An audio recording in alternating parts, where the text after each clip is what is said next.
Bapa di sorga, terpujilah namamu dari kekal sampai kekal. Kiranya channel ini menjangkau banyak jiwa-jiwa untuk kemuliaan namamu. Dan berkatilah setiap orang yang telah mendukung channel ini. Di dalam nama Yesus hambamu berdoa. Amin.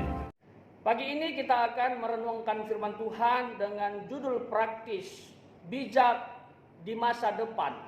Nah, kita ambil ayatnya dari Amsal pasal 19 ayat yang ke-20.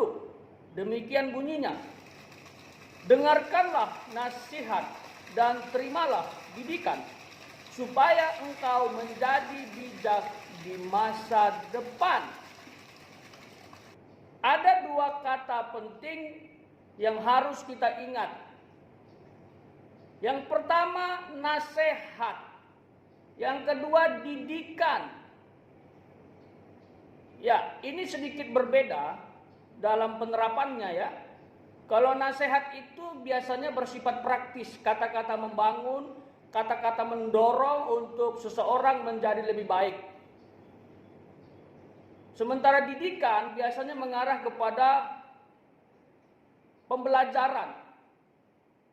Ada istilah pendidikan, berarti mengisi knowledge, ya, psikomotor dan lain sebagainya yang mengarah kepada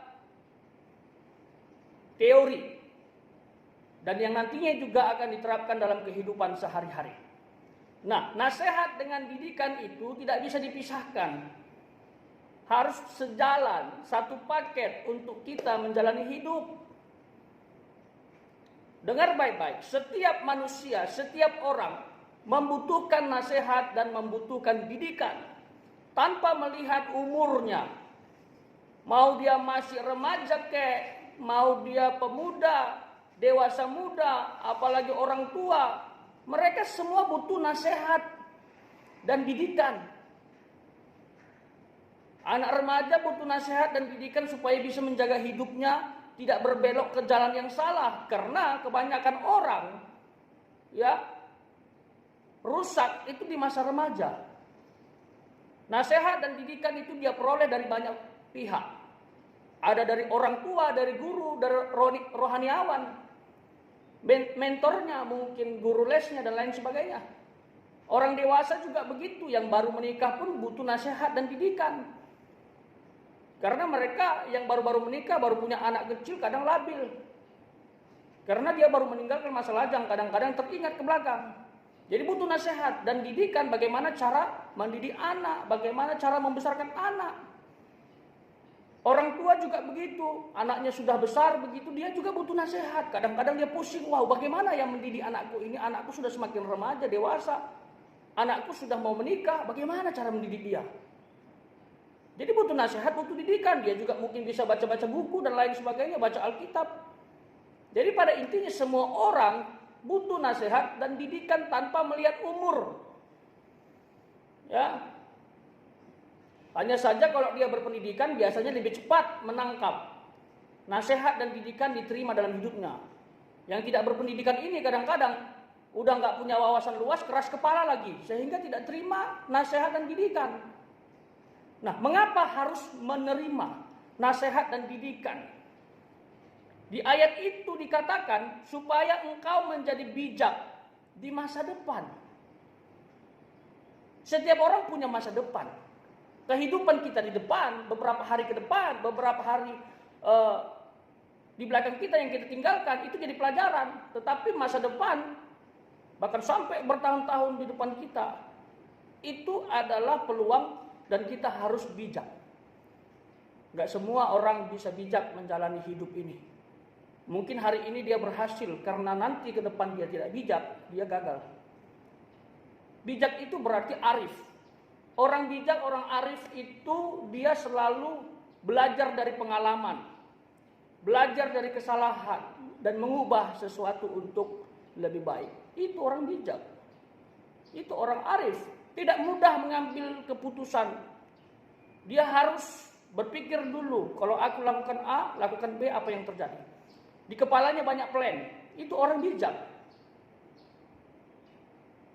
Jadi ini harus kita renungkan baik-baik.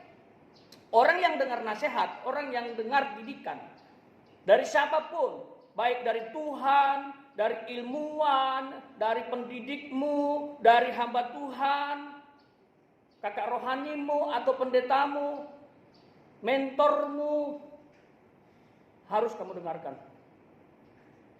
Harus kamu lakukan. Nasihat itu pasti untuk kebaikan kita. Didikan itu pasti untuk kemajuan kita. Mengubah cara berpikir kita, mengubah suasana hati kita. Nah, akhir-akhir ini banyak sekali orang saya lihat anti dengan nasihat, anti dengan didikan. Dia merasa sudah benar, dia merasa sudah pintar. Bahkan lebih banyak cakapnya daripada orang yang memberi nasihat dan didikan. Itu tidak boleh. Orang yang seperti itu adalah sombong, merasa kuat. Dan orang seperti itu cepat atau lambat akan jatuh. Artinya dia akan mengalami kegagalan, dia akan mengalami hal-hal yang menyakitkan. Karena orang sombong dalam Alkitab adalah awal kehancuran dan kejatuhan. Siapa yang tidak butuh nasihat dan didikan? Pasti tidak ada. Semua butuh, sekalipun dia tidak sadar dan menolaknya. Semua butuh. Ya. Oleh sebab itu buka hati, menerima nasihat, didikan dari siapapun itu.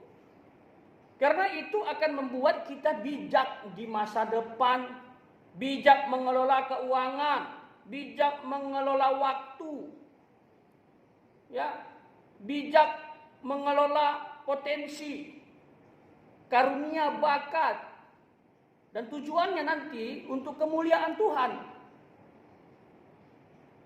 Harus begitu hidup ini. Kalau enggak untuk kemuliaan Tuhan, untuk kemuliaan siapa? Pasti untuk kemuliaan setan atau untuk kemuliaan diri sendiri.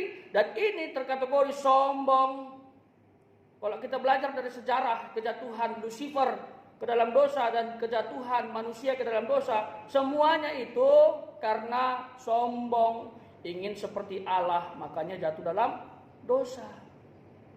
Sepraktis apapun nasihat yang kita dengar, sepraktis apapun didikan yang kita terima, come on, dengarkan, lakukan. Pasti akan menjadi berkat dan membuat kita bijak di masa depan. Kalau kita tidak bijak di masa depan, akan banyak yang tersakiti. Kamu bisa bangkrut tiba-tiba, tidak punya harta dan tidak punya uang lagi. Orang-orang sekitarmu terluka, tersakiti. Itu dampak negatifnya. Jadilah bijak di masa depan dengan cara mendengarkan nasihat dan mendengarkan didikan. Pasti kamu akan dipakai dan diberkati Tuhan secara dahsyat.